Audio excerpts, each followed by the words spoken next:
Hello and good day, students. This is lecture 4 of 6 for module 5 on writing skills. As usual, this is GST 111/211 communication in English. I remain Dr. Ali Yakubu Yusuf. Stay with me and don't go away. Now, on this slide, as we can see, we are going to discuss essay writing. We begin by defining what an essay is. Essay is any short piece of writing that analyzes or interprets a situation in a personal way. When you write a piece that analyzes or talks about a particular situation in your own unique or personal way, what you are doing is you are writing an essay. When you sit down, think about a topic, write something about it, that is an essay. Most of what students engage in includes writing essays, like class assignments, like exams, like projects, and so on and so forth. They all involve writing essay. When you are given an assignment, you are expected to write it down and submit it, and you usually write it in a form of essay. Some essays contain the opinion of the writer. Some classify or compare and contrast situations. Some describe a particular event, and in some, the writer tries to convince the reader to follow a course of action, and so on and so forth. So depending on what an essay does, it can be classified into a particular group. What we are seeing here is that there is an essay in which the writer writes his own or her own opinion. There is an essay in which the writer classifies or compares and contrasts some situations or show relationship between things or ideas. In some essays, a writer describes a particular event, and in some, the writer attempts to convince the reader to choose a particular course of action or to decide between two contrasting points of view. So, based on this, we can classify essay according to what it does. Now, essays are made up of three main parts. Any essay has an introduction, main body, and a conclusion.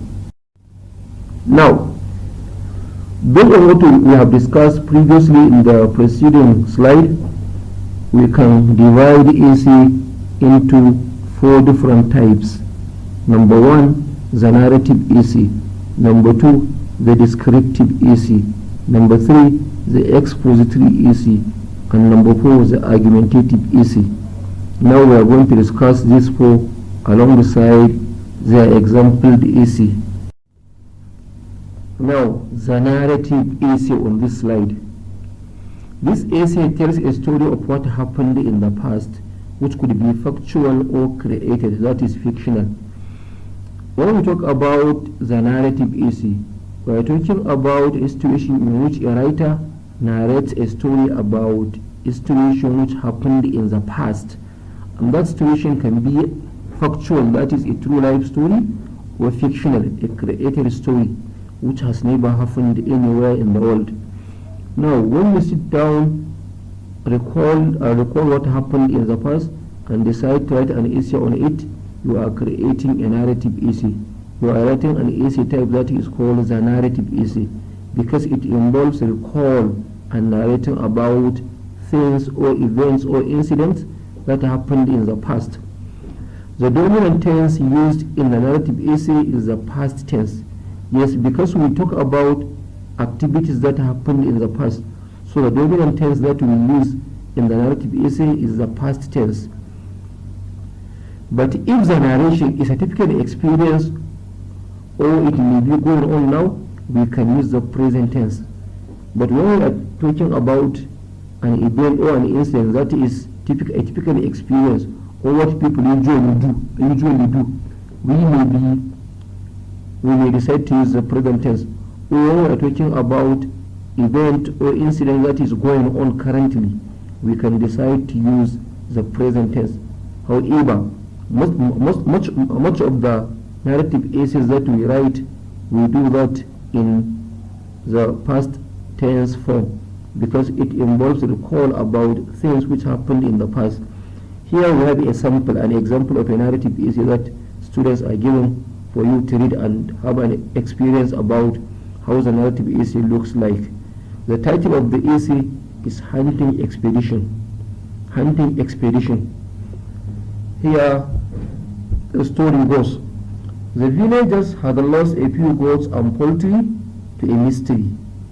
The mystery of the missing farm animals spread like a wildfire in the village. Many speculated there were thieves in the village, while others suggested a wild beast was on the run.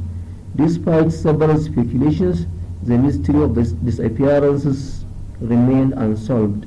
The whole village was in a state of dismay when the tiger appeared and launched another attack on the village. The prey was not any farm animal this time. It was a young child playing by the barn. The villagers had had enough. They had to put a stop to it once and for all.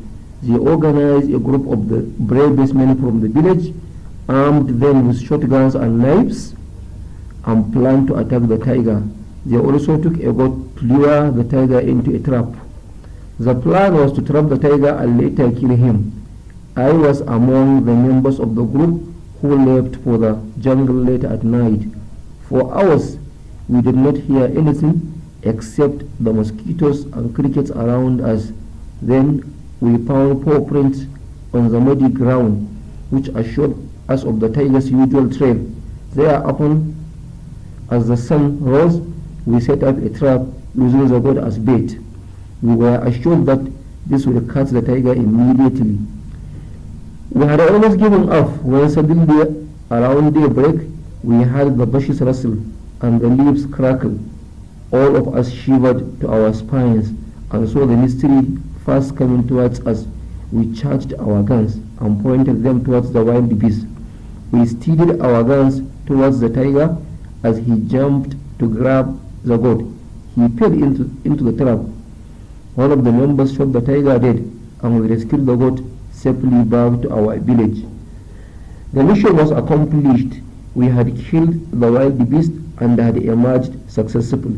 It was an amazing hunting trip, one that would always remain in my memory for all time to come. So if you see or you go through this essay, you will find out that it is one of the people in the hunting expedition that was telling us the story, and it involves him recalling what happened sometimes in the past and therefore telling us the story from his own personal point of view. So this is like an eyewitness narrative essay in which the writer, who was among the people engaged in the activity, was telling us about what happened to him or to them in the past. And the essay contains the introductory part, that is the first paragraph. Then we have several body paragraph. Then we have the last paragraph, which is the concluding paragraph. So it has an introduction, it has the main body, and then it has a conclusion. Now, here on this slide we have another type of essay, the descriptive essay. Descriptive essay gives a clear picture of a situation or an event, its outlooks, behavior, etc. Here adverbs, adjectives, figures of speech, metaphors, simile, personification, alliteration, and so on are used. So in the descriptive type of essay, the essay gives a clear picture of a particular situation or an event. What we are saying here is this: when you set out to write a descriptive essay, you have to try as much as possible to present the picture of what you are describing or an event you are talking about, so much so that the reader will be visualizing what you are saying, you are telling him. The reader will have the picture because you are presenting a clear picture of the situation or an event you are talking about, including its outlook, its behavior, and so on. That is why as a writer you are expected to use a lot of adverbs, adjectives, figures of speech, and so on and so forth, because they are what will bring the picture into the mind of your readers. Use adverb and adjectives because they are descriptives. They are descriptives, They are modifiers. They modify, they describe, they qualify whatever you are writing. You can also use figures of speech to give a vivid picture of the scene or the event you are describing. The description must be organized so that the reader can vividly imagine the scene, object, or person being described. When you are describing a person, for example, describe it so vivid that the reader will be like you are presenting the picture of the person you are telling him about. He will see how the person looks like, how he behaves, how he talks, how he walks, how he eats food, and so on and so forth, so that he has a comprehensive idea about the person you are describing. If it is an object or a scene, try as much as you can to describe it so vivid that the reader will be left in no doubt about what you are saying. Now, here we have a sample of a descriptive essay. The title is "The Uniqueness of the Empire State Building." According to the records in history, the United States was the very first country in the world to build the so-called skyscrapers. The outstanding technology that is used in raising what seemed to reach the sky has improved a lot through the years, with skyscrapers of all configurations and shapes. Among all these skyscrapers, there is one which has been considered as iconic, which despite being built around a century ago, is still considered as one of the symbols of America. This building is the Empire State Building. This skyscraper of a building has 102 floors with a height of 1,454 feet. It is located in Manhattan, occupying an area of about 208,879 meters square. Quite surprisingly, the building was only raised in a period of 410 days, with about 3,400 construction workers focused on it. What is even more surprising is that it also did not cost much. The overall cost of the entire project is not really much for a huge building that was built during those times. The building was built in an architectural and deco style. This was common in the America back in the 1930s. The Empire State Building was the perfect representation of such styles. From its asymmetrical patterns, geometric forms, including contrasted vivid colors, possibly the most amazing aspect of the building is its antenna having an unusual shape. It does not serve as a decoration, but also protects the entire building, and at the same time serves as a lightning rod, as every year it is hit by lightning about 23 times. Indeed, the Empire State Building is an outstanding example of engineering genius, architectural styles, as well as the spirit of the American 1930s era. This essay, when you look at it, when you read it thoroughly, it is like you are given the video clip or the picture of the Empire State Building. The entire building is being described vividly by the writer. You are told how it looks like, its history, the number of people engaged in building it, the kind of floors that it has, and so on and so forth. You are given a clear picture of the whole building, as if you are there mounting the staircase trying to see the building yourself. So this is what we call a descriptive essay. The whole building is described thoroughly to the reader. Now, the next type of essay is the expository essay. Expository essay. Expository essay involves giving explanation or specific directives. It is a kind of essay that enlightens the reader through analysis, comparison and contrast, classification and the exemplification. The aim is to instruct or inform. In this type of essay, the reader is just being educated about a particular topic, sometimes through analysis, sometimes through comparison and contrast between two dissimilar things, sometimes through classification, or sometimes by giving examples. The aim is to inform you about something you may not be aware of.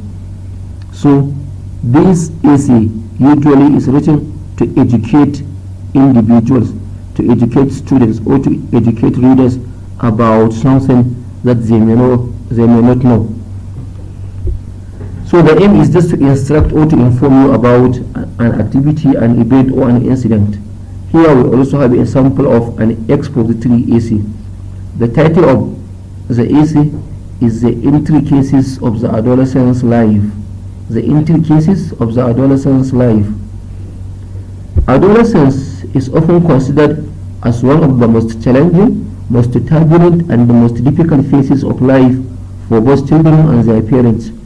During this transition from childhood to adulthood, teenagers often seek the possibility of being able to identify themselves as they start to search for their place in this world. They also learn to interact with the other members of the society, define their priorities, and adapt to social norms. Some teenagers, unfortunately, do not go through this phase quite smoothly. Some even experiment with illegal substances, leading to further damage. Among the biggest problems is when teenagers start being a part of the so-called teenage gangs. According to experts, this might be linked to the desire to have respect and authority in the society of teenage hierarchy. Gangs typically attract adolescents who are interested in belonging to a certain community that offers anonymity and security, while being susceptible to peer pressure. According to studies, the percentage of criminals among teenagers is quite high. This only means that this problem among teenagers being associated in gangs is definitely worth every attention. What is even more disturbing is that even after quitting a gang, there is still a tendency to be involved in various illegal activities during adulthood. This can depict that even though a teenager may not commit a crime for now, he may end up doing it later. For parents who are concerned about the possibility of children joining gangs, there are certain criteria about the behavior of their children as well as their appearance that they have to pay attention to. Parents need to be extremely careful, especially when it comes to identifying potential factors that give hint to this tendency. Typically, if a child starts having problems at school, hides activities from you, has unknown friends, wears particular symbols or colors all the time, you may have to check now. This is the sample of our expository essay. So this essay is meant to educate people about the intricacies of the adolescent's life, the situation which adolescents get involved into, how to identify potential dangers of teenage criminalities, especially among children.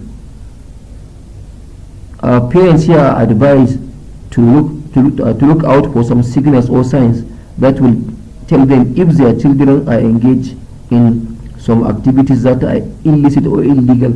Parents are giving hints or criteria to which they will determine if their children have joined teenage gangs where they commit atrocities or illegal activities. So the essay is simply meant to educate people about the intricacies surrounding adolescents, what causes them to behave the way they do, how to solve the problem, and how to identify it first, and later how to solve the problem. Now, lastly, the last type of essay is the argumentative essay. This type of essay presents a point of view convincingly for the reader to share or agree. It is meant to either persuade, prove a point, or discuss problems by giving various sides of the argument with or without solutions and use this fact where necessary. Now, in this type of essay, as the name implies, argumentative essay, this is the type of essay that argues. It tries to convince the reader to agree with a particular point of view. In most cases, here you are given two sides of an argument, and the writer will choose one side and attempts to convince you to also agree or to believe in what he or she is saying in the essay. So it is meant to persuade you or to prove a point or discuss a problem. Sometimes it may discuss a problem without giving you any solution or without giving you an option to choose a particular point of view or not. Sometimes it also uses facts where necessary. So when we talk about an argumentative essay, it may be a kind of essay that tries to convince you to take a particular course of action or to present two contrasting points of view with the intent of convincing you or persuading you about taking one side. Sometimes it may be a kind of essay that discusses a problem or a topic without really giving you any option to choose. Sometimes it also presents a problem without giving solution, without giving solutions to the problems, and sometimes it uses fact where necessary. Now, we also have a sample of an argumentative essay. The title is The Importance of Learning a Second Language. The importance of learning a second language. In today's globalized world, the ability to communicate in multiple languages is more than just a valuable skill. It is a necessity. Despite this, the importance of learning a second language is often underestimated in educational system worldwide. This essay argues that learning a second language should be a mandatory part of every student's education due to its benefits in cognitive development, career opportunities, and the cultural understanding. First and foremost, mastering a second language significantly enhances cognitive abilities. Studies have shown that bilingual individuals have better problem-solving skills, improved memory, and greater mental flexibility. Learning another language involves understanding its grammar, vocabulary, and pronunciation, which enhances mental agility and encourages creativity. Moreover, the process of becoming bilingual can delay the onset of dementia and other age-related cognitive decline. From a career perspective, fluency in a second language opens up a plethora of opportunities in an increasingly interconnected world. Companies are looking for employees who can navigate diverse markets and communicate with clients in their native languages. Knowledge of a second language can be the deciding factor in landing a job, negotiating deals, or leading international projects. It not only increases employability but also offers the potential for higher salaries and dynamic career path. Furthermore, learning a second language fosters cultural awareness and sensitivity. It allows individuals to gain insight into the customs, traditions, and perspectives of other cultures. This understanding is crucial in today's diverse societies and global business environment. It promotes empathy, reduces prejudice, and helps build bridges between communities. By learning another language, students can appreciate the richness of cultural diversity and contribute to a more inclusive world. Despite these benefits, some argue that the time and resources required to learn a second language could be better spent on other subjects. However, this perspective fails to recognize that the advantages of bilingualism extend across all areas of learning. Now, this essay is not debating about two contrasting points of view. Rather, it is educating the reader. It is telling the reader about the importance of learning a second language. It is convincing the reader to attempt as much as he or she can to acquire a second language due to all its benefits that I mentioned here, especially in terms of enhancing cognitive abilities, giving someone opportunities in diverse markets, as well as the ability to communicate with clients from different cultures, as well as how learning a second language may foster cultural awareness and understanding. So here you are being educated about the benefits of acquiring a second language so that you may try to also be a bilingual. Now finally, this is the last slide in this lecture. So far we have discussed the different types of essay, the narrative, the expository, the descriptive, and the argumentative.